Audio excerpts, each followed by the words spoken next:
Cholesterol വരാതിരിക്കാൻ നമ്മൾ എന്തൊക്കെ ആഹാരമാണ് ഇൻക്ലൂഡ് ചെയ്യുന്നത്? അരി ഉപയോഗിക്കുകയാണെങ്കിൽ ചോറ് കഴിക്കുമ്പോൾ മട്ടയരി ഉപയോഗിക്കുക. അതും ഉച്ചയ്ക്ക് മാത്രമാണ് ചോറ് കഴിക്കാൻ പാടുള്ളൂ. ചോറിനെ ലിമിറ്റ് ചെയ്യുക, അളവ് കുറയ്ക്കുക. ചപ്പാത്തി, പിന്നെ റാഗി, തിനേരി, ചാമേരി ഇങ്ങനത്തെ ഫൈബർ കണ്ടൻറ്റും കാൽഷ്യം കണ്ടൻറ്റും വേറെ മിനറൽ കണ്ടൻറ്റൊക്കെ കൂടുതലുള്ള അരികൾ ഉപയോഗിക്കുക. അത് ഉപ്മാവായിട്ടോ പുട്ടായിട്ടോ ഒക്കെ നമ്മുടെ ഡയറ്റിൽ ഇൻക്ലൂഡ് ചെയ്യാവുന്നതാണ്. പിന്നെ വെജിറ്റബിൾസ് കൂടുതലായിട്ടുള്ള പച്ചക്കറികൾ ഡയറ്റിൽ ഇൻക്ലൂഡ് ചെയ്താൽ തന്നെ നമുക്ക് കൊളസ്ട്രോളിനെ കുറയ്ക്കാൻ പറ്റും.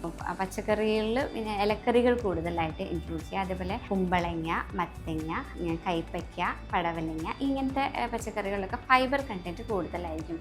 അപ്പോൾ അത് കൊളസ്ട്രോൾ ലെവൽ കൂട്ടാതിരിക്കാൻ സഹായിക്കും.